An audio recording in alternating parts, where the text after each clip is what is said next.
We are a new, unsettling force, and we are powerful anew. Unsettling force, and we're here, we're a new, unsettling force, and we are powerful anew. Unsettling force, and we're here, we're a new, unsettling force, and we are powerful anew. Unsettling force, and we're here, we're a new, unsettling force, and we are powerful anew. Unsettling force, and we're here, we're a new, unsettling force, and we are powerful anew. Unsettling force, and we're here, we're a new, unsettling force, and we are powerful anew. Unsettling force, and we're here.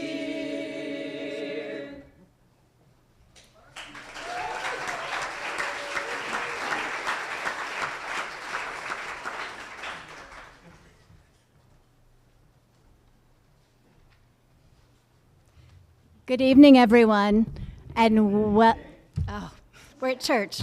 Let me try that again. Good evening, everyone. Good evening. Thank you. Welcome. I'm Jeffra Rusink, and on behalf of Indivisible Tompkins, thank you so much for being here tonight. Thank you for showing up with us for this Good Trouble Week of Action, inspired by the great John Lewis. We stand here together.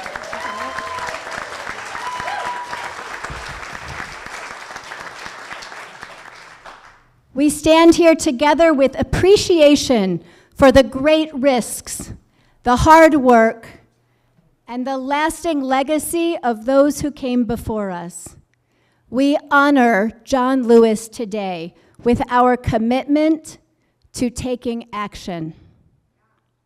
Yes.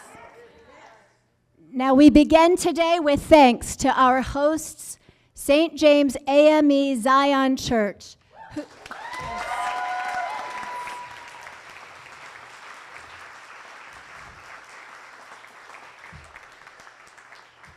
They've opened this historic space to us, a space that once served as a stop on the Underground Railroad. Now think about that for a moment. We are gathered here today on ground once used by freedom seekers, by abolitionists, and by neighbors who were willing to risk everything for justice. Their courage and their defiance echo through these walls. And it is in that spirit that we gather today, not just to remember, but to resist.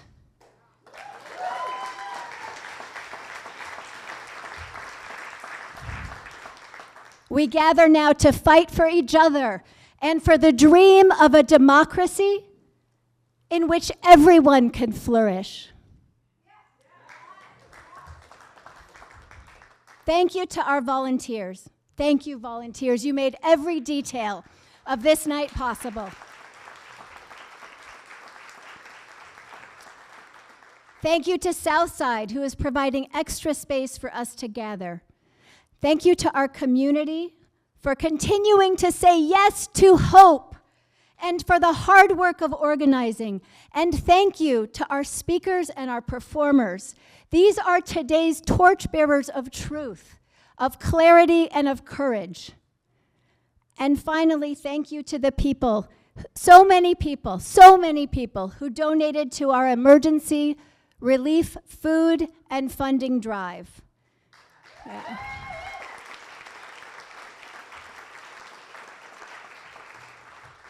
We're going to share some incredible news about that later. Stay tuned. But it's not too late. If you've got your phone, you can donate now. We're going to keep that donation link open till 9 o'clock tonight. So if you haven't donated yet, you can still do it. Now, we are here because Good Trouble did not begin and it did not end with John Lewis. It is a tradition. Good Trouble is a tradition, and it is a calling, and it is a moral obligation. It is fierce, and it is rooted in the truth that, as Frederick Douglass told us, power concedes nothing without a demand. It never did, and it never will. So we are here to make demands tonight. We demand a stop to the cruelty and unlawfulness of this administration.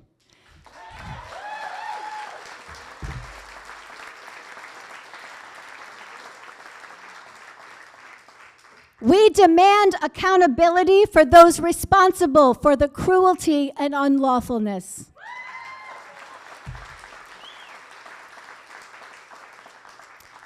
We remember that we are standing on the shoulders of so many ancestors who fought and who organized and who persisted, even when they couldn't see the end, even when they couldn't see the finish line. The fight itself matters. The dignity of resistance matters. The courage to speak up and speak up and speak up for others, that matters. Now, we won't win every battle, but we pledge tonight that we will win this race. I'm in to win.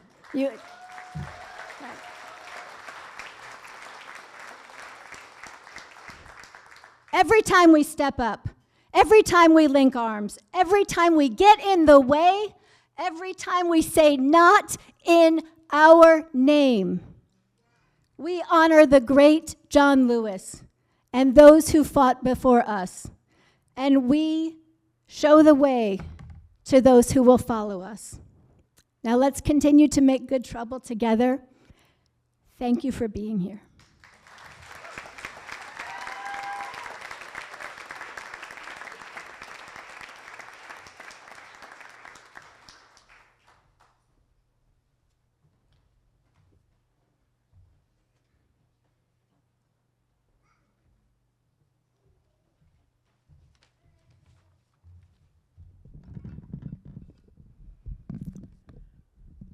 I am Cindy Weaver, one of the pastors at the First Presbyterian Church here in Ithaca, just over this way a little on the corner of Court and Cuga Streets. I'm honored to be speaking to you tonight on this occasion in this space.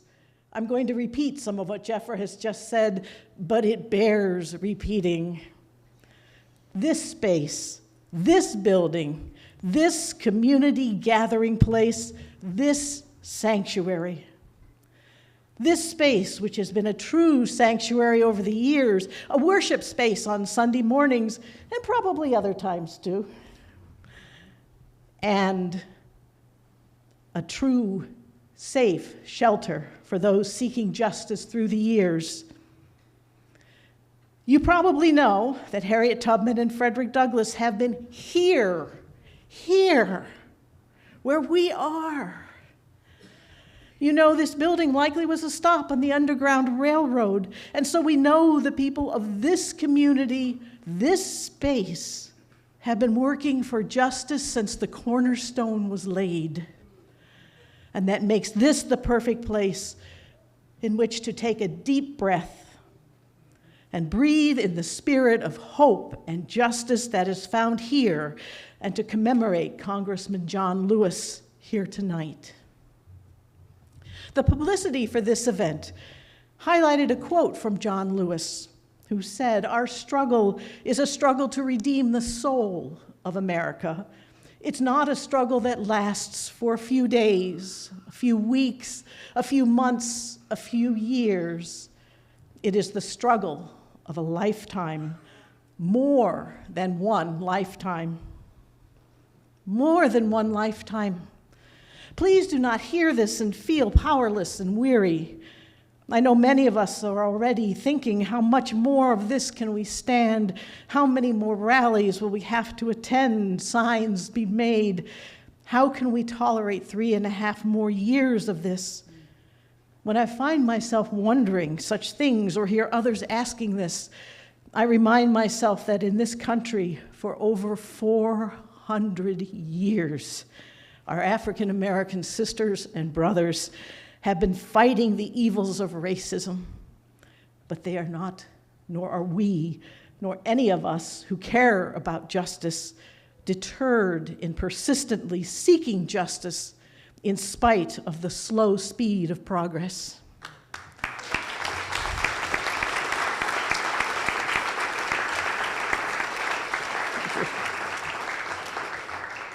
Injustice is tiring, and we are seeing more and more of it happening every day, but I am glad it still surprises us. That is a good thing that we are surprised when others can be so cruel intentionally. We have to guard against becoming so accustomed to the current administration's cruelty that it stops insulting us and injuring our consciences, because it becomes harder then to act, and we risk becoming complicit. Well, in my faith and many others, we believe all people are created equal and are to be cherished as such. Immigrants are to be welcomed as neighbors. Lesbian, gay, and bisexual people are to be free to love. Transgender people are to live as their true selves. Black and brown people are not to be tossed into prison simply because of the color of their skin. Hungry people are to be fed.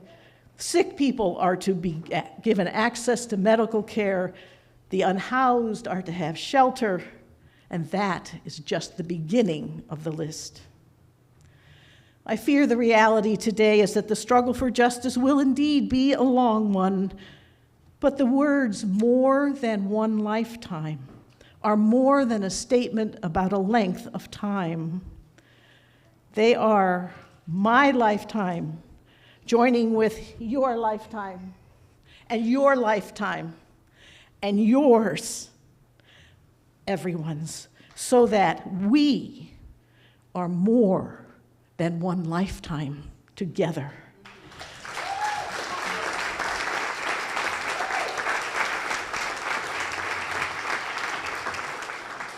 And we can continue creating the beloved community that the Reverend Dr. Martin Luther King Jr. mentions so often.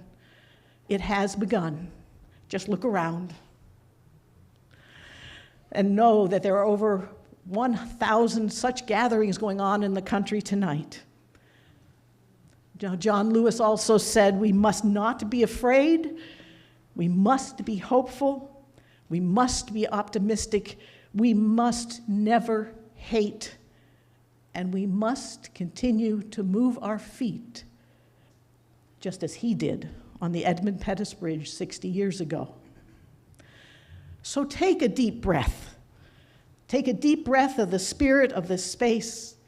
Let it fill you, so that as you leave here later this evening, you will be taking it with you out into the world, ready to stir up more good trouble together. Thank you.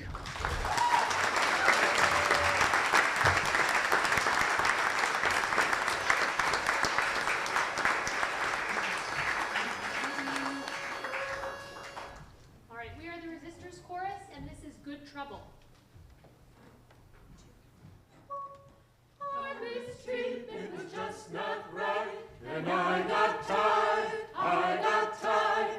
Our mistreatment was just not right, and I got tired. No more sitting in the back of the bus. It's time to rise up and make a fuss. Make some noise and get in trouble. Good trouble. Good trouble. Good trouble. Good trouble. Our mistreatment was just not right, and I got tired, I got tired. Our mistreatment was just not right, and I got tired. No more sitting in the back of the bus. It's time to rise up and make a fuss. Make some noise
trouble. Make some noise and get in trouble. Good trouble. Good trouble. Make some noise and get in trouble.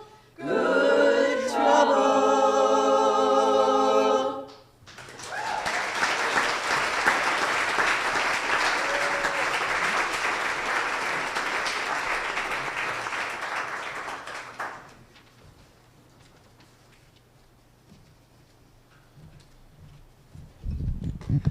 Good evening. Let's have another round of applause for the wonderful chorus.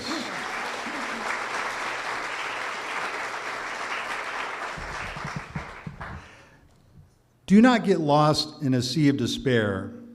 Be hopeful. Be optimistic. Our struggle is not the struggle of a day, a week, a month, or even a year. It is the struggle of a lifetime. Never, ever be afraid to make some noise and get in good trouble, necessary trouble. Those lines were written by John Lewis in a Twitter post in 2018. Good evening. My name is Paul Ortiz. I'm a proud member of Tompkins Indivisible. I've been a university professor for some 25 years now. I'm currently professor of labor history at Cornell University. I was asked to talk a little bit about John Lewis this evening, so I will begin. Reverend King, members of St. James AME Zion Church, neighbors and indivisible Tompkins, comrades, it is fitting we meet here at this historic house of worship to honor Congressman John Lewis, to think about how we might collectively build on the foundation of social justice, organizing that a young John Lewis and his cohort of Student Nonviolent Coordinating Committee activists established in 1960, to learn from John Lewis, Diane Nash, Ella Baker, James Lawson, Alice Walker, Julian Bond, Fannie Lou Hamer, Lawrence Guillot, and the beautiful younger and yes, older activists who dreamed and fought together to create what they called, quote, the beloved community. Friends, we also meet at a time of crisis. Our republic is under siege. The achievements that John Lewis's generation sweated blood, sacrificed, and even died for are under threat. Our republic is under attack by what the Reverend James Lawson called at John Lewis's memorial service at Atlanta's Ebenezer Baptist Church, quote, the plantation capitalists who seek to destroy the achievements of the Black freedom struggle. Earlier this summer, Supreme Court Justice Ketanji Jackson called out what she called, quote, the moneyed interests who seek to roll back the policy innovations that expanded democracy in the 1960s. Because you see, before the modern civil rights movement, before John Lewis, before SCLC, before those great freedom struggles in the 60s, it doesn't even make sense to call this country a democracy. It was that generation, John Lewis's generation, that gave us democracy, and the policy innovations are amazing. They include environmental regulations, Head Start, affordable housing legislation, immigration reform, voting rights, Medicare, Medicaid, equal access to quality education, bilingual access to voting rights, PBS, and so many other democratic innovations that are on the chopping block. Entire neighborhoods of cities like Los Angeles, Chicago, and Denver, even as we meet here this evening, have been placed under virtual martial law by masked federal agents engaged in immigration raids that are targeting people based on their appearance. Every day, the federal government launches new attacks on the Republic. This morning, the Justice Department stated that the former police officer convicted in the raid that led to the murder of Breonna Taylor should get 1 day in jail. It is going to be a long, hard struggle to win back a republic, but it is a struggle made easier because we can learn so much from the example of John Lewis and his peers who used a range of tools and tactics to batter down the walls of white business supremacy in the 1960s. Who was John Lewis? He was born near Troy, Alabama on February 21st, 1940. He was an extraordinary young man who joined the Student Nonviolent Coordinating Committee, known as SNCC, when he was just 20 years old. At the age of 23, John Lewis was chosen to give SNCC's address at the 1963 March on Washington for Jobs and Freedom, which was led by A. Philip Randolph, Bayard Rustin, and radical black labor unionists from the United Auto Workers District 65. Just weeks after the march, Lewis was chosen to be chair of SNCC. Yes, he was an extraordinary individual, yet he shared three things in common with most of his fellow SNCC activists who hailed from the Deep South. Number one, John Lewis grew up in an agricultural laborer background in dire poverty, but heir to rich black cultural religious traditions of mutual aid, self-help, and collective organizing. He attended a historically black college, American Baptist Theological Seminary in Nashville. 3, John Lewis attended nonviolent organizing workshops led by the Reverend James Lawson. The Nashville student movement, as it came to be known, was led by Diane Nash and acquired a reputation of being the leading edge of the direct action civil rights movement in the wake of the 1960 lunch counter sit-in movement led primarily by African-American college students. This was the birth of the Student Nonviolent Coordinating Committee.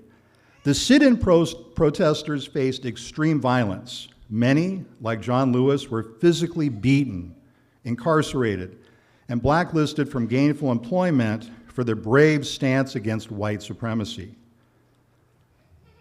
What was John Lewis like? According to Reverend James Lawson, his teacher, quote, John Lewis was open as a youngster to understanding faith and biblical faith, understanding Jesus, for example, in a way that would allow him to walk the right path, and to think in the direction of the freedom and equality that he knew was essential, that had to be done, and dismantling the society he was birthed in for the sake of justice and truth. He was one of those. Martin King had the same sensibility. I had the same sensibility. I met all kinds of people like that. So John was one of those people, reflected Reverend James Lawson. John Lewis's opening statement at the March on Washington electrified the 250,000 people gathered there. It reflected his dedication to live in solidarity with the most oppressed and to never rest while poverty and economic inequality endured. He began, quote, "We march today for jobs and freedom, but we have nothing to be proud of, for hundreds and thousands of our brothers are not here, for they are receiving starvation wages or no wages at all. While we stand here, there are sharecroppers in the Delta of Mississippi who are out in fields working for less than $3 a day, 12 hours a day. While we stand here, there are students in jail on trumped-up charges. Our brother James Farmer, along with many others, is also in jail. No celebration here for John Lewis. He signaled always that there was more work to be done. John Lewis's March on Washington speech was the product of the collective work of the Student Direct Action movement. SNCC activists were working daily with sharecroppers and landless black farmers in voter registration and other activities in southwestern Georgia, in the Mississippi Delta, in the Arkansas Delta, in Danville, Virginia, Cambridge, Maryland, and so many other parts of the American South. SNCC activists went to county courthouses together, and they were arrested together, first as individuals, subsequently by the tens, later by the hundreds and the thousands.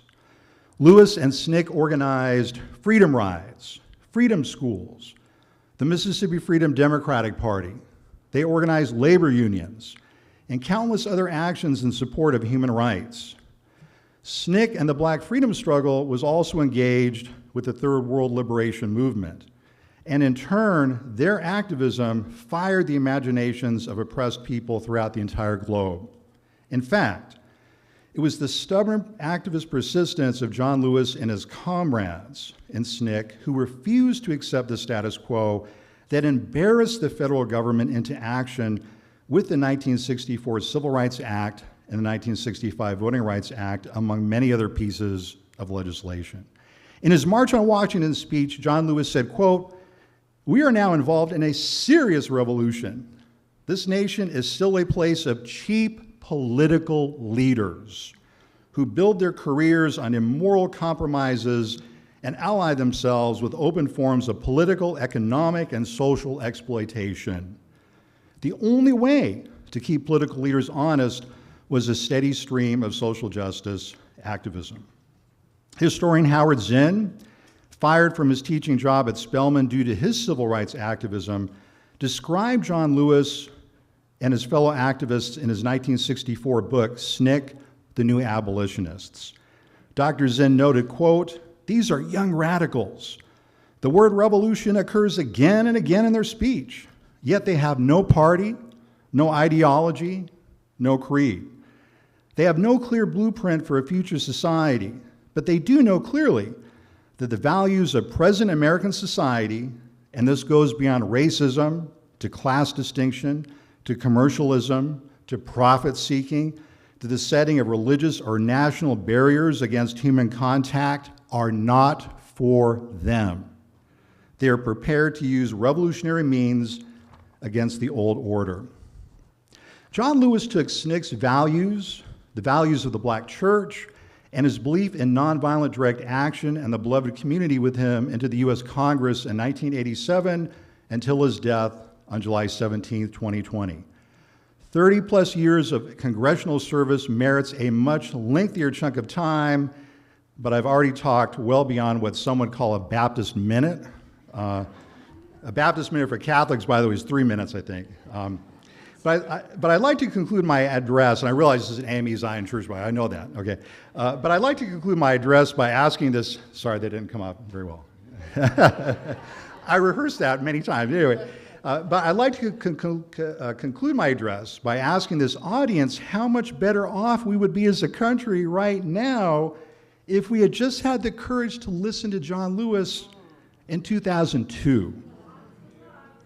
In the long building to the U.S.'s invasion of Iraq that year, Congressman Lewis became a pillar of fire in the search for peace and nonviolence. "I rise to speak for peace," Representative Lewis intoned in Congress in October before the invasion.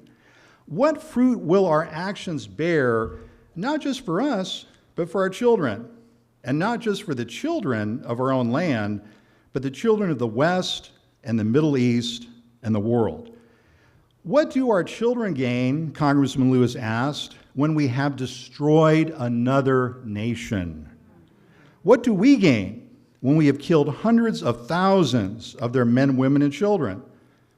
Invading Iraq," Congressman Lewis argued, quote, "will not bring peace to the Middle East. It will not make the world a safer, a better, or more loving place." If only we had listened to Congressman John Lewis in 2002, our nation would not have gone on to commit what some analysts now believe was the worst foreign policy blunder in the history of the United States.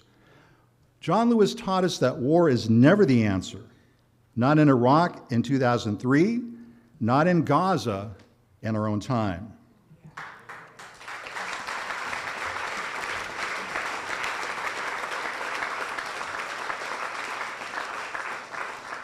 John Lewis was inspired with great hope by the resurgence of the Black Lives Matter movement in the final summer of his life. I conclude my remarks with another powerful passage delivered by the then 23-year-old John Lewis at the March on Washington, which I believe helps us think about how we mobilize good trouble in our own time. John Lewis stated, quote, "The revolution is in hand, and we must free ourselves of the chains of political and economic slavery. The nonviolent revolution is saying, we will not wait for the courts to act, for we have been waiting hundreds of years. We will not wait for the president, the Justice Department, nor Congress, but we will take matters into our own hands and create a source of power outside of any national structure that could and would assure us of victory. Thank you.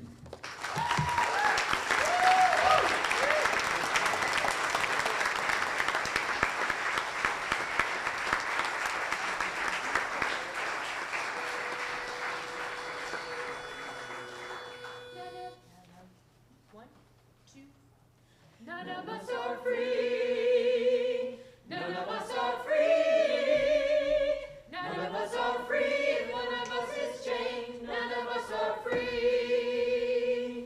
You better listen, my people, 'cause if you do, you can hear there are voices still calling across the years.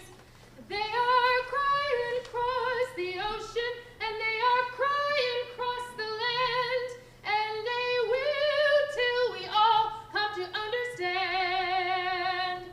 None of us are free. None of us are free. None of us are free. If one of us is chained, none of us are free. None of us are free. None of us are free.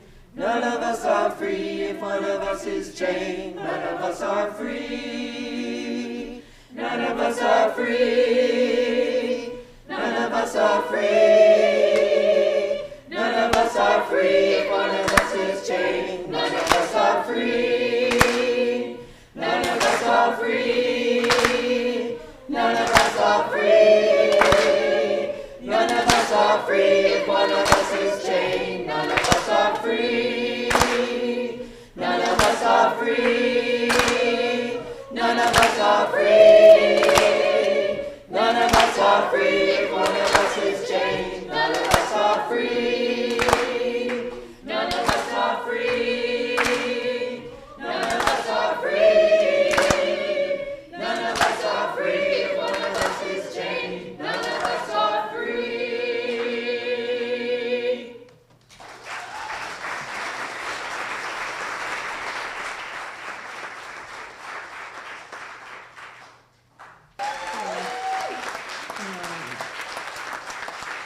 I want to first thank the organizers of today's program, this evening's program. There is a lot happening in most certainly our community, our state, and our country, in this world at this time.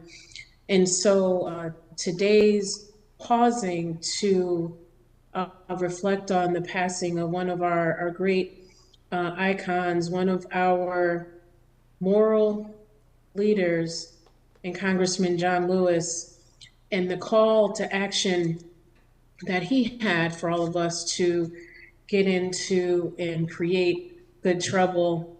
That message is timeless, and it is timely in this moment that we find ourselves in. One of his, famous quotes, and I imagine it's already been shared, but I want to read it because it is something that many of us who are in public service, whether you're an elected official, leader of a nonprofit, all the ways that you may show up in leadership in this moment in time, we are grappling with many moments of feeling despair, hopelessness, because what we are witnessing and what we are experiencing is a continued push into a place where our humanity is no longer recognizable. When we have leaders that employ tactics through policy, through revoking investment, that leaves those who are most vulnerable without the most essential tools that they need to literally survive. when you talk about all of these issues and more, it's very difficult to not lose hope, to not succumb and tap out, because the pressure continues to become so great because of the unrelenting actions that are happening that are creating indescribable and most of all harm to many of us in a multitude of ways, whether it hasn't affected us directly, and most certainly is impacting us indirectly, whether it's to our neighbors, whether it's family members, friends, our communities, our state and our country. We are in a state of moral trouble. And so Congressman John Lewis's call to create good trouble, it creates a light of hope and a reminder of why we have to keep going. And so to quote Congressman John Lewis, do not get lost in the sea of despair. Be hopeful, be optimistic. Our struggle is not the struggle of the day, a week, a month, or a year. It is the struggle of a lifetime. Never ever be afraid to make some noise in good trouble, necessary trouble. And so, to me, this is not a hashtag. Good trouble is not a hashtag. It is a call to action. It is a reminder of our collective responsibility and opportunity to ensure everyone has equitable access to resources, to have their lives enriched so that everyone can thrive. There are many things that we are dealing with at the state level in light of most certainly a lot of the federal cuts that have been happening and policy decisions that are still happening as we speak. Just a little while ago, the administration allowed for the ending of the suicide prevention line for community members in LGBTQIA plus community. This was a hotline, a suicide prevention hotline that has served over 1.2, has interfaced with 1.2 million calls and text messages since it was started in 2022, just 3 years ago. Most recent with the cuts in agriculture to programs like SNAP, Medicaid, and what's being proposed there. And of course, the Supreme Court decision and the administration's decision and Republican members of Congress in the Senate supporting ending funding for things like foreign aid and funding cuts to programs that support media like NPR and PBS. And of course, the continued erosion of families in our communities who are immigrants, who are seeking asylum, who contribute in a multitude of positive ways in our communities that enrich the diversity of our communities, the continued ripping away and destroying of families in the immigrant community, the continued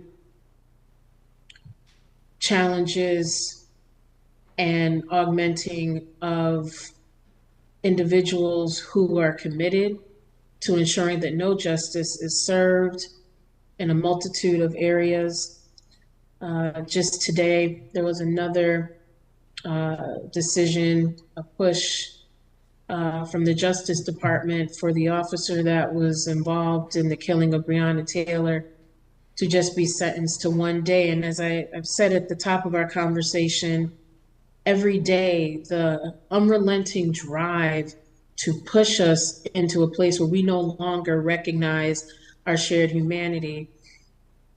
Today, in reflecting on Congressman Lewis's legacy, it is a reminder of why we have to keep fighting. You know, I think about the sacrifices that he made him along with organizers of SNCC, many other names we may not ever know. Some of those folks are still alive. When you think about the efforts to get the Voting Rights Act passed, which was done 60 years ago, all of these great people, all they knew is that they had to keep fighting. They had to organize. They had to keep resisting. They had to be strategic. They had to build community. And that is what this moment in time calls us all to do. It is a call for us to remember the power that exists in our shared humanity, that in these moments of deep despair and darkness, that we don't succumb to it, that we find ways to lift each other up. When we find those moments where it becomes more difficult to do it, we have to lean on each other. That is the power and the strength of community. That is the power and strength of our humanity. And that is something that we can never lose sight of. As someone who has committed their life to doing the good work in our community and most certainly in our state, and the challenges that we continue to see at the state level, I want you all to know that as we're grappling with many of these policy decisions and budgetary decisions that are having real impacts in real time on members of our community in a multitude of ways, that a number of us in the state legislature, and not just simply there, but at every level, are committing ourselves to fighting back, to find solutions and find ways to continue to support our community. I think about that infamous Bloody Sunday where Congressman John Lewis sustained physical harm, mental harm, and that he kept subjecting himself to these dangers, not knowing if they would ultimately pay off. That to me is a reminder of why we have to keep fighting, because we're not just simply doing it for ourselves. We are doing it for those who are coming after us, folks who came before us, who had no way of knowing the investments that they were making, what they would ultimately lead to, but they did it because it was the right thing to do. That is what this moment calls for us to do, is to continue doing the good work. And so one of the many issue areas that we work on here in the state, at the state level, that Congressman Lewis was one of the biggest champions for, and that is access to our democracy through voting. And so every year since I've been in the Senate, we have always introduced a package of bills designed to do just that, to expand voter access. But I want to be very clear. What is at stake is not just simply our democracy, it is our shared humanity and ultimately our society as we know it. And so voting is a very powerful tool, but we often stop there. And that's why, for me, it's important that not only as a public servant, but as someone who genuinely cares, is to inform, to make sure that we take on that mantle to become not only agents of good trouble, but informed and educated agents of good trouble. That means knowing not only the different headlines that are happening with respect to policy decisions, that means that we are taking the time to educate ourselves on what the different institutions do, the decisions they make, how they impact us, and making sure that our family members, friends, coworkers, community members understand that a democracy that's not centered in education is not a democracy that can fully actualize its potential, because it is essentially the blind leading the blind, as they would say in some circles, and we can't continue to afford that. We can't continue to sit out elections or have people run for office who don't fully understand and have a track record to demonstrate their commitment, not just in words, but in actions, to ensuring that people are centered first, that they are putting people over the politics or the politics du jour, right? The politics of the day, that they have a clear vision, and that vision only becomes actualized in their intentional outreach in centering those who are most impacted. An equity-minded leader and leaders, that's what we need. So, as I've said, every year in the state legislature, we introduce a package of bills to expand voter access, whether it's early voting, investments for poll watchers in terms of training, expanding supports for election commissioners. All of these ways and more, we continue to try to expand access to our democracy through voting. We also know that Congressman John Lewis not only stood up and was a strong advocate with respect to engaging our democracy through voting, but he also committed his life to challenging systemic racism and inequality in every single form. And so as we continue to see and experience disparities in healthcare, education, public protection, housing, these inequities aren't just simply thoughts or notions of the past. They are right here today in front of us. They are urgent issues that most certainly require us to collectively work together to address them. Because Congressman Lewis did not believe in only affecting the interpersonal dynamics that exist around these issues, but dismantling the systems that perpetuate and continue to create these policies that create harm. And so it's a moral imperative that I most certainly follow, that all of us do, and I encourage us to continue to ensure fairness for all and to lift each other up. Another aspect of Congressman Lewis's life, he most certainly understood the power of his position as an elected official. He wasn't just an organizer, he was an elected official who at every juncture utilized the power of his position to bring others along and ensure that their voices were heard. And so that example is one that I follow myself as an elected official, to find ways to ensure that our communities, our needs are being heard and that their voices are being pushed to the front, especially those who are most certainly most impacted. When you talk about Congressman John Lewis, he also spent a lot of time, as I mentioned, not only dismantling issues and addressing issues around racism, but also the justice system.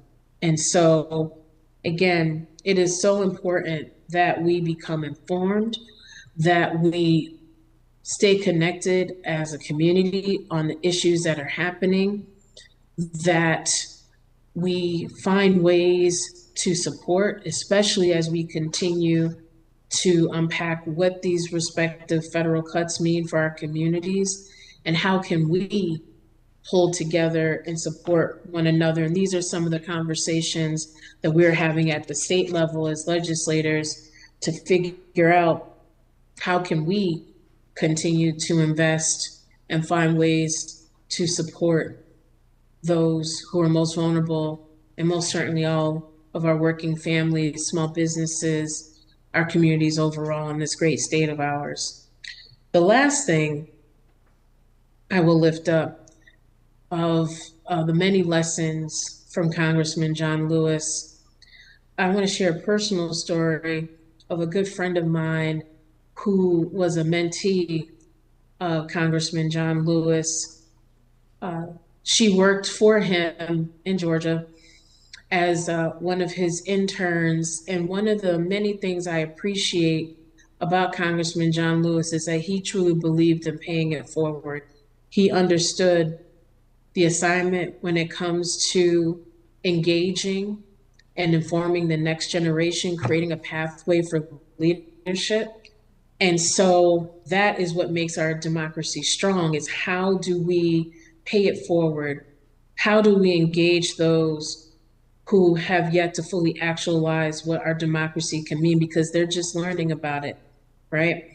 And that's one of the many lessons that he taught her, most certainly those of us who watched from afar. And so his example is one of the reasons why, even for me, I'm always trying to find ways to not only stay connected to the generation of leaders that came before me, but also those that are coming after, because I truly believe that leadership has no age requirement, that there are many people who are stepping up, and not only stepping up with respect to calling out the injustice, that's a portion of the action, but we actually have to become informed and strategic in how we're pushing back. And so is one of the many things I appreciate about Congressman John Lewis, is that he would always provide a source of inspiration to young mentees that worked with him,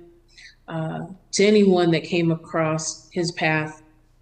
He always found a way to remind them of the importance and the power that they have, that progress is most certainly possible. We just have to have the courage to keep fighting for it. And so, again, I think it is crucial that when we have such important moments like this, where we're lifting up trailblazers like Congressman John Lewis and others, it is so important that we honor their legacy, not just in words and saying their name, and that is important, but it has to follow with action. You have to follow with action. And it's so important that we follow with informed action, and also we do it collectively and not by ourselves. So sign up to do something, whether it's registering someone to vote, taking the time to connect with your respective leaders here in the community and beyond, most certainly having those conversations, even if they are difficult, with folks in your circle and even strangers, about why you believe we have to get in good trouble. And what that means is that we have to fight for our humanity, fight for the right for dignity and respect, and believe in the power of change. And so again, I want to thank you for allowing me to be with you all this evening, and for your support of the good work that we are most certainly doing in my office, and of course with all of my colleagues, not only at the state level, federal and local levels.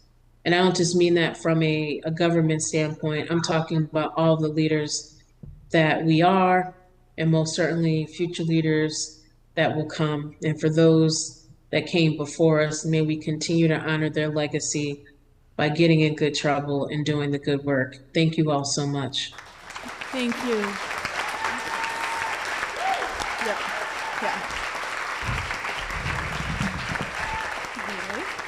Hello, hello. Thank you very much, Senator Webb, for joining us. Even though it had to be virtual, it was still lovely to hear from you and your experiences with Senator or former Representative John Lewis. Yes, it's too close. Wait, on the phone, maybe? Hello, hi, Ana Ortiz. Thank you for coming tonight. It was so lovely to see different faces tonight, Annalise. Yeah. This one is beautiful. Yes. You see that? Yeah. John Lewis legacy still go on, and look at this beautiful tonight, all together in memory of his name. Thank you for coming tonight.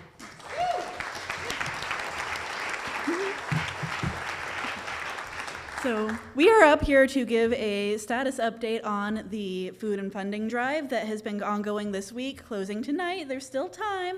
Our initial goal was $2,500. Y'all blew that out of the water within maybe 20 minutes after midnight yesterday. Yep. And then, or Tuesday even.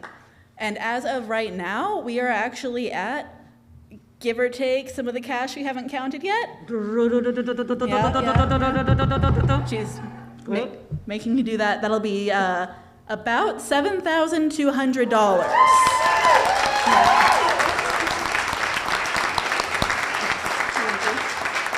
So, thank you everybody, and thank you for everyone online. And then one thing that I wanted to do, I know they don't like it. When one of my team, they want to highlight them, they're like, no, Anna, please, please. But please, I want you to analyze tonight, because with amazing displays and online, and put it all so beautiful. And tonight, a lot of people, they're gonna be free. There are a lot of people, they're gonna benefit, and more than, 3,000 people, they're gonna benefit for this amount. We have to applaud.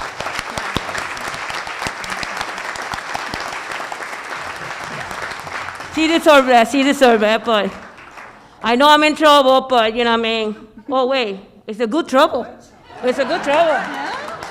I'm safe. Thank you. Yeah, she called me, but later on, she's gonna be like, Anna, please, what I told you. But sometimes we had to honor like these amazing people behind me, like Annalise, because her talent, it make a difference. And then I know when she put that stuff online, me and my team, we went in tears, because sometimes people, they asking, how that we can help organizations, how can we can feed people, how can we can help in the community. You guys can do that.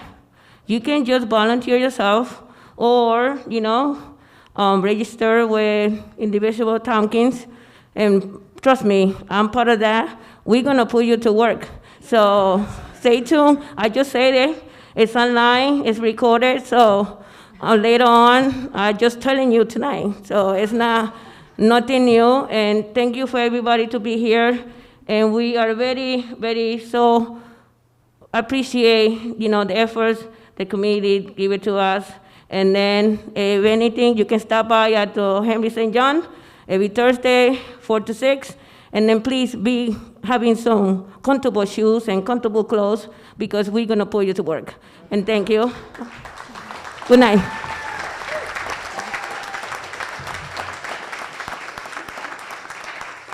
Yeah, who's next? Who's next? Oh. Yeah. Oh, bravo, bravo, bravo, bravo.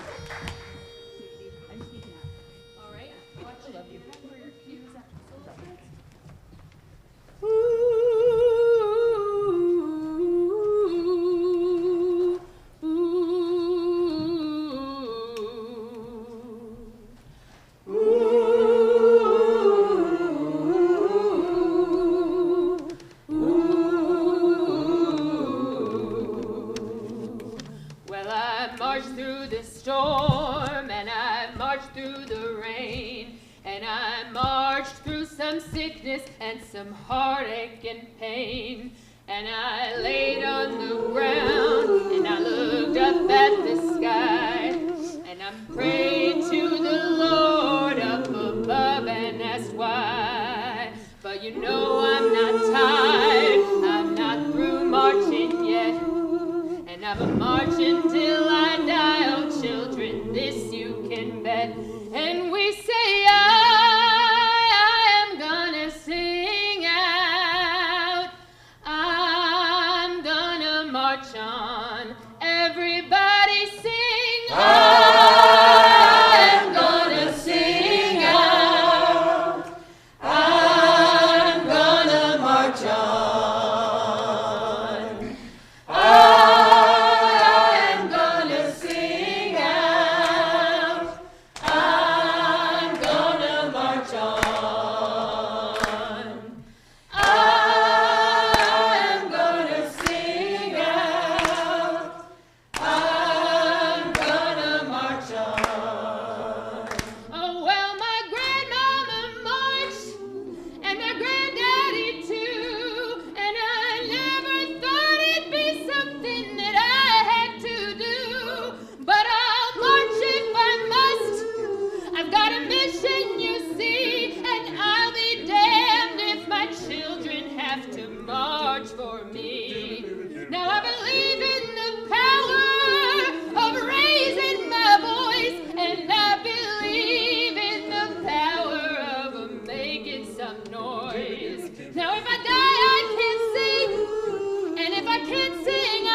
should sing for one another. We should give it a try. So we say, I am gonna sing out. I'm gonna march on. Everybody sing out. I'm gonna sing out.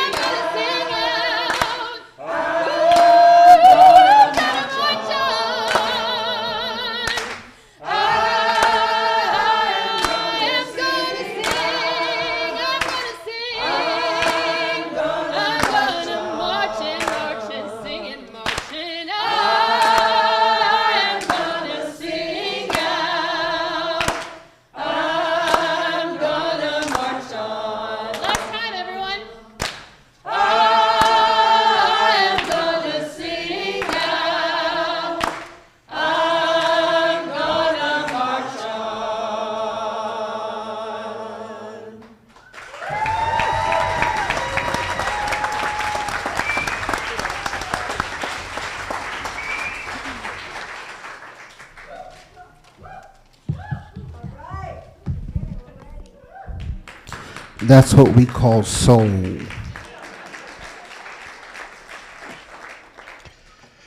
Welcome to this sacred space and ground, all present, all rank and file.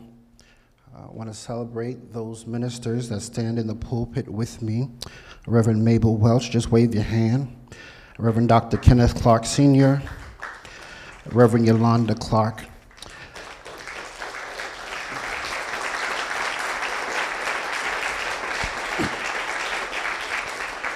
I'm thankful for the members and the congregation and friends and followers of St. James who are faithful to this congregation, so let's celebrate them as well.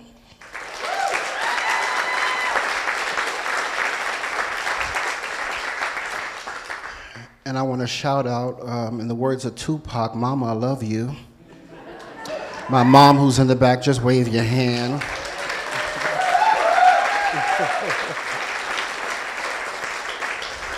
Especially those within the Indivisible Tompkins movement, the group, as well as those supporters. We thank God for you. And let's celebrate each other for being here this evening.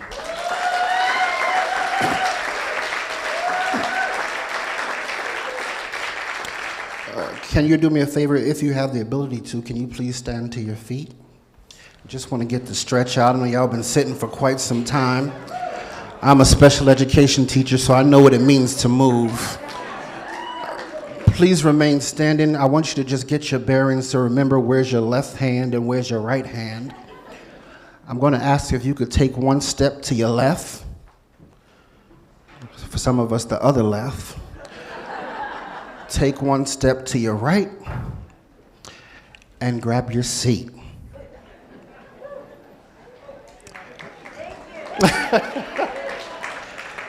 In case you ask why I did that, I just want to let you know that no matter what I say in this moment of sharing, that I moved you.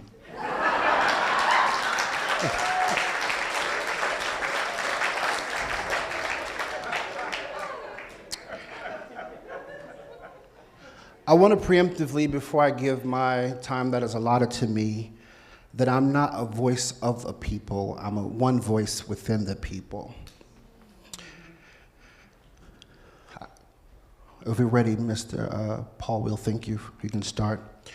I titled this presentation, Good Trouble Lives On, A Call to Conscience and Community. You can go next. Next slide. As pastor of this historic ship of Zion, this beacon of light, this sanctuary of struggle, strength, and unshaken people and hope, I greet you in the spirit of grace, truth, and most importantly, action. We gather here today not just for ceremony, not for pageantry, but for purpose. We gather this evening to culminate a week inspired by the legacy of a man whose very footsteps shook the halls of power. A man who refused silence. A man who lived the words, and in 2018, as Dr. Ortiz gave us, tweeted the words and the phrase, good trouble, necessary trouble. That man, Congressman John Lewis, was not just a lawmaker, but he was a law shaker. Today, we and he, where we stand today, we are at the edge of a moment that calls for us for courage, for confrontation, and for clarity. Next, please.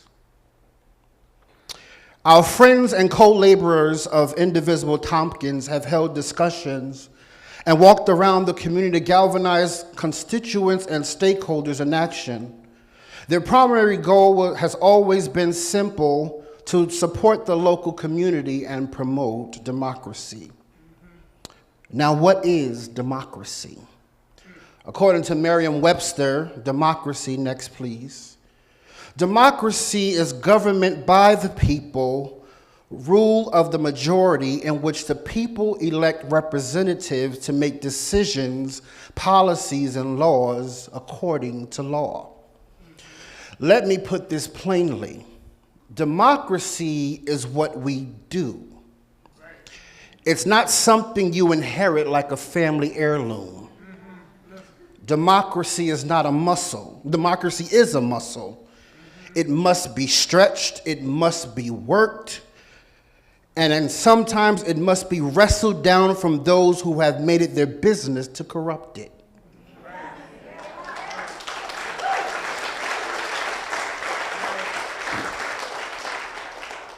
Individual Tompkins aims to organize and empower local residents, people like you and like me, as we build community and protect the vulnerable. And beloved, make no mistake, that is gospel work. Next slide. Because God is always on the side of the oppressed.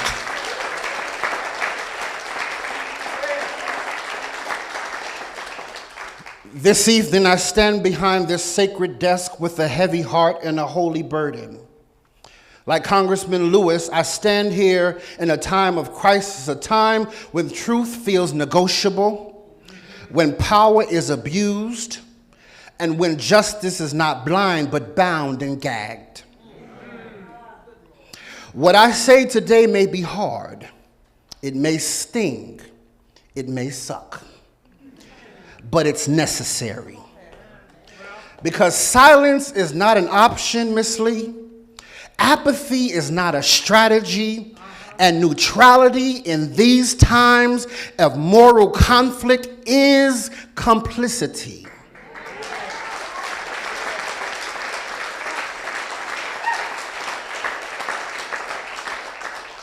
This past Sunday, for those of you who didn't attend Repent Later,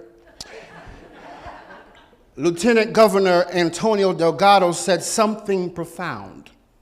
He said, humans don't remember speeches, they remember how they feel. Right. So may I ask you a question as a researcher? How do you feel? Do you feel the weight of injustice in our courts, in our classrooms, and in our communities? Do you feel the sting of hypocrisy when some claim to stand with us, show up for the photo op, say the right words in public while casting the very votes in private that push us further down? Do you feel the ache of watching the powers that be legislate suffering while we legislate love? Do you feel the shame of explaining to our children why some lives are still deemed less valuable than others? Do you feel the exhaustion of constantly having to defend your dignity in spaces that should have protected it? Do you feel the betrayal when those we entrusted with the people's power choose silence over justice, delay over action, and comfort over courage? Do you feel the disrespect when the voices of the most impacted are tokenized for optics, then ignored in policy? Do you feel the frustration of fighting for progress while watching systems grinded like red tape in committee meetings? Do you feel the burn of hearing words like UNITY and bipartisanship used to pacify pain instead of comfort what causes the pain?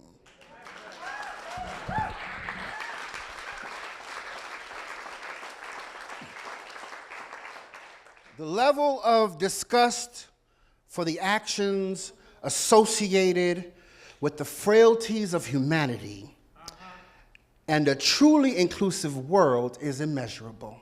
That's right. Please buckle in. There's a light at the end of this tunnel. Delgado said, he continued, Jeffra, accountability stems from love.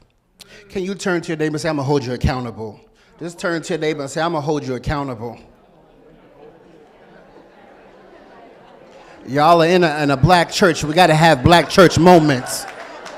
So get used to talking to your neighbor. But here's the question for all of us. Can we truly talk about good trouble without acknowledging those who say they want to be in the fight, yet help cause the very trouble we're in? At Sunday's event and at others across this week that I've attended, the crowd was passionate. But the preponderance of visual evidence, and I say this lovingly, showed a troubling monochromatic pattern. Next slide, please. Where is the collective power? Where is the true coalition? We claim to want change, but what we need is transformation.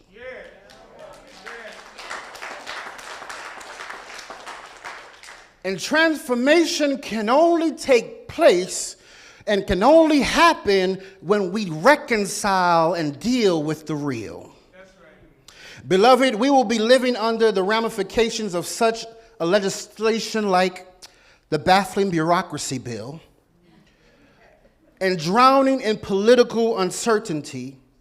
And here's the hard part. We need to examine the ethos of those in power, because their policies, their silence, their strategies, those aren't things of accident. That's right. They are rooted in values or the lack thereof. Mm-hmm. So let's ask ourselves, who gave them that power? Who voted them in? Who ignored the signs? Who stayed home? How long will our society allow character and position, the person and the power, to become separate entities? Because when we do that, we allow corruption to hide behind charisma and abuse to masquerade as leadership. There's a moment in a great book that I love to read. There's a story of a character named Pilate. I preached this before. Pilate stood before the people and offered a choice. He said, here is Jesus and here is Barabbas. And the crowd shouted, give us Barabbas. They chose violence over peace, popularity over principle, and they knew it without a shadow of a doubt. It was the will of the people, but not the will of God. Because the vote of the people does not always align with the heart of heaven. That moment reminds us that there's a thin line between divine will and permissible will.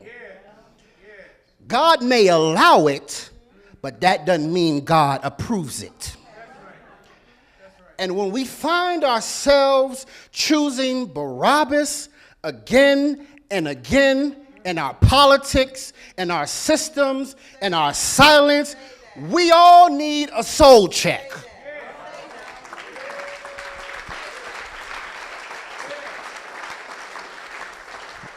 Just turn to your neighbor and say, you need a soul check.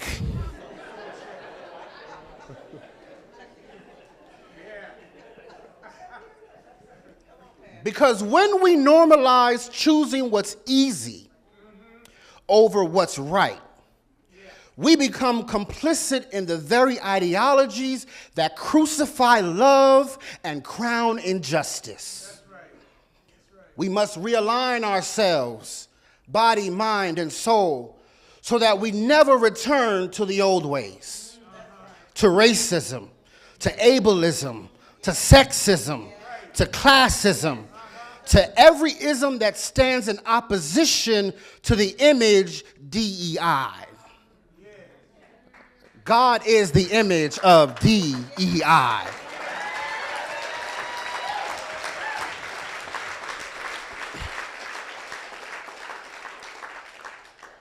Because the call of the gospel is not just to resist evil, but to recognize when we've quietly accepted it and repent. Next slide, if you could, Paul. Thank you. Next one, thank you. Dr. Martin Luther King Jr. once asked, where do we go from here? And John Lewis, just at the age of 23, spoke to a crowd in Washington, D.C. And his speech really resonated with a tweet that would come later on down the road. Get in good trouble, necessary trouble. I want to make something clear. Next slide. Good trouble is not always popular. Good trouble will cost you something. All of us, to some extent in our life, we are privileged, able-bodied. We don't need much. We have what we need. We may want more. A vacation sounds good. But all of us have privilege. But my question for you today, as you leave, and whether you remember anything that I've said, is what are you doing with your privilege? How are you lifting up the next person? How are you lifting up the next group? That's why you have to be rooted in truth. That's why education without social action, thank you, Leah Webb, is weak. And social action without education is weaker.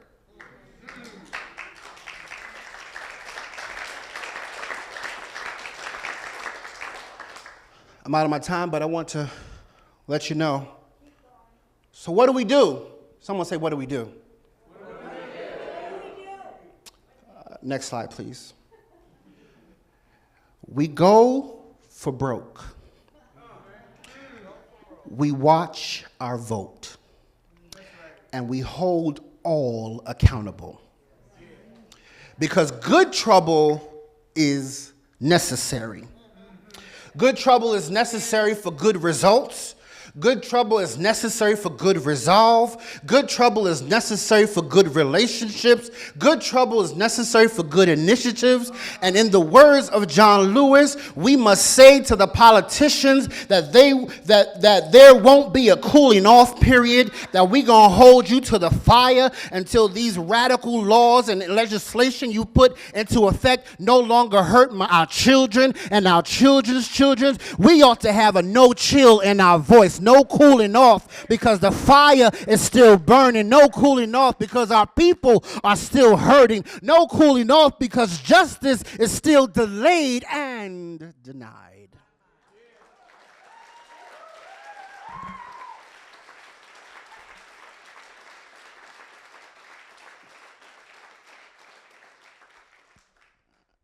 Now let me talk to my people in the community.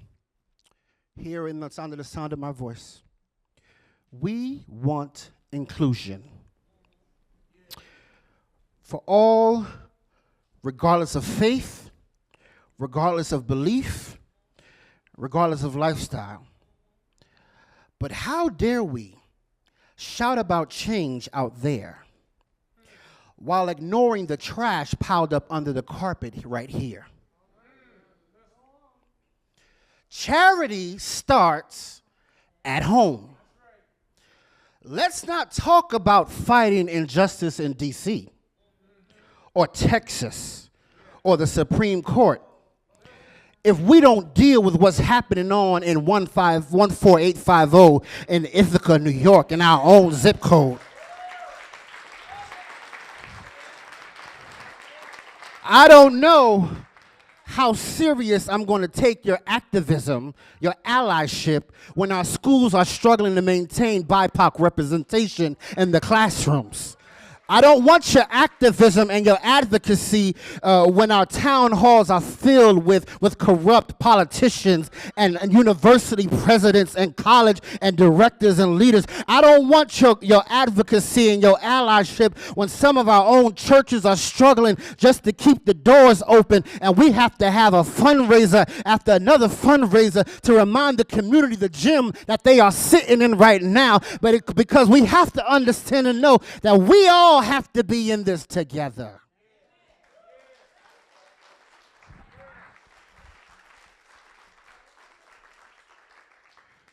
We cannot be prophets to the nation if we are cowards in our neighborhoods. Let me close with this. Peter Benenson, founder of Amnesty International, once said at a Human Rights Day ceremony, "It's better to light a candle than to curse the darkness."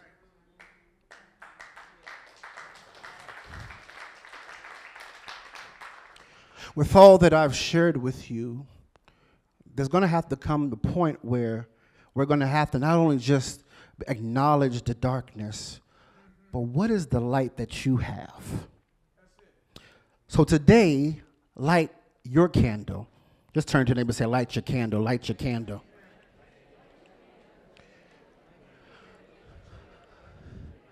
Let it shine in your vote. Let it shine in your dinner table, at your dinner table conversations.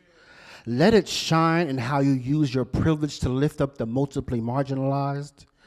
And as the old song says, and the children sing it so eloquently, but it is so profound, this little light of mine, I'm gonna. We all had the same choir. So today, this evening, shine, beloved. Shine through your resistance. Shine through your advocacy. Shine through your tears and your tiredness. Because good trouble lives on. In every vote, good trouble lives on. In every voice, good trouble lives on. In every march, good trouble lives on. In every stand for every right, good trouble lives on. Let's carry the light. Let's get in some good trouble. And let's be the legacy of John Lewis.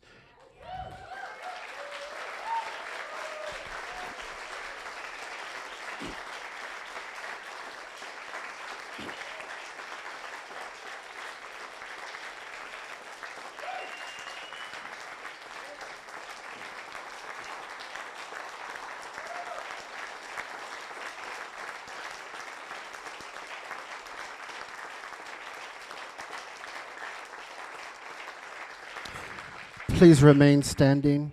If you would just indulge me, I want to do a moment of silence for the life and the legacy of John Lewis, those who stood behind him, left and right, in front and throughout his duration and tenure here on this earth that we call home. So as we prepare for this moment of silence, we celebrate his spirit, we celebrate his endeavors, we celebrate his movement, and we celebrate the fact that we can now teach our generations after us. It's always good to be in good trouble. A moment of silence at this time.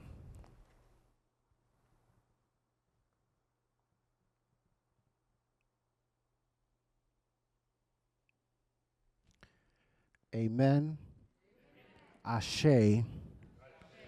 And let it be so. Thank you. All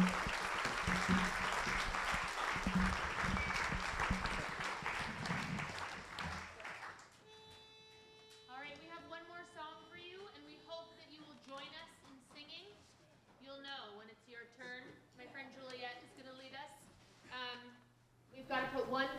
in front of the other and lead with love. May I have that note one more time, please? 1, 2, 3. We gotta put one foot in front of the other and lead with love. Put one foot in front of the other and lead with love. You gotta put one foot in front of the other and lead with love. Put one foot in front of the other and lead with love. Don't give up hope. Don't give up hope.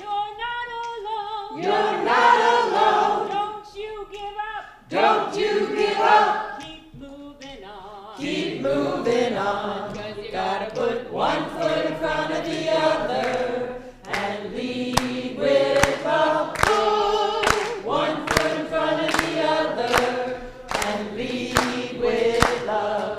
You gotta put one foot in front of the other and lead with love. Put one foot in front of the other and lead with love. Lift up your eyes. Lift up your eyes. Don't you despair. Don't you despair. Look up ahead. Look up ahead. The path is there. The path is there. You gotta put one foot in front of the other and lead with love. Put one foot in front of the other and lead with love. You gotta put one foot in front of the other and lead with love. Put one foot in front of the other and lead with love. I know you're scared. I know you're scared. And I'm scared too. And I'm scared too. But here I am. But here I am. Right next to you. Right next to you. 'Cause we gotta put one foot in front of the other and lead with love. Put one foot in front of the other and lead with love. We gotta put one foot in front of the other and lead with love. Put one foot in front of the other and lead with love. Don't give up hope. Don't give up hope. You're not alone. You're not alone. Don't you give up. Don't you give up. Keep moving on. Keep moving on. Last time we gotta Put one foot in front of the other and lead with love. Put one foot in front of the other and lead with love. We gotta put one foot in front of the other and lead with love. Put one foot in front of the other and lead with love. And lead with love. And lead with love.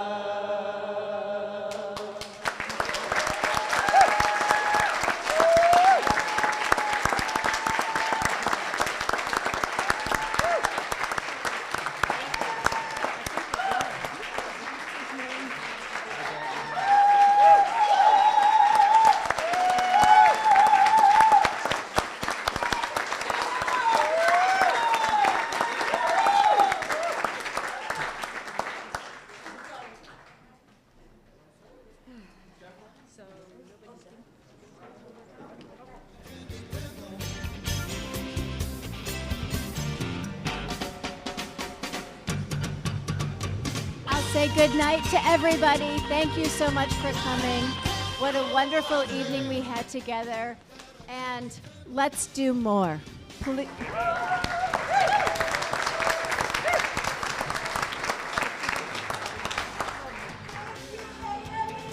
Thank you,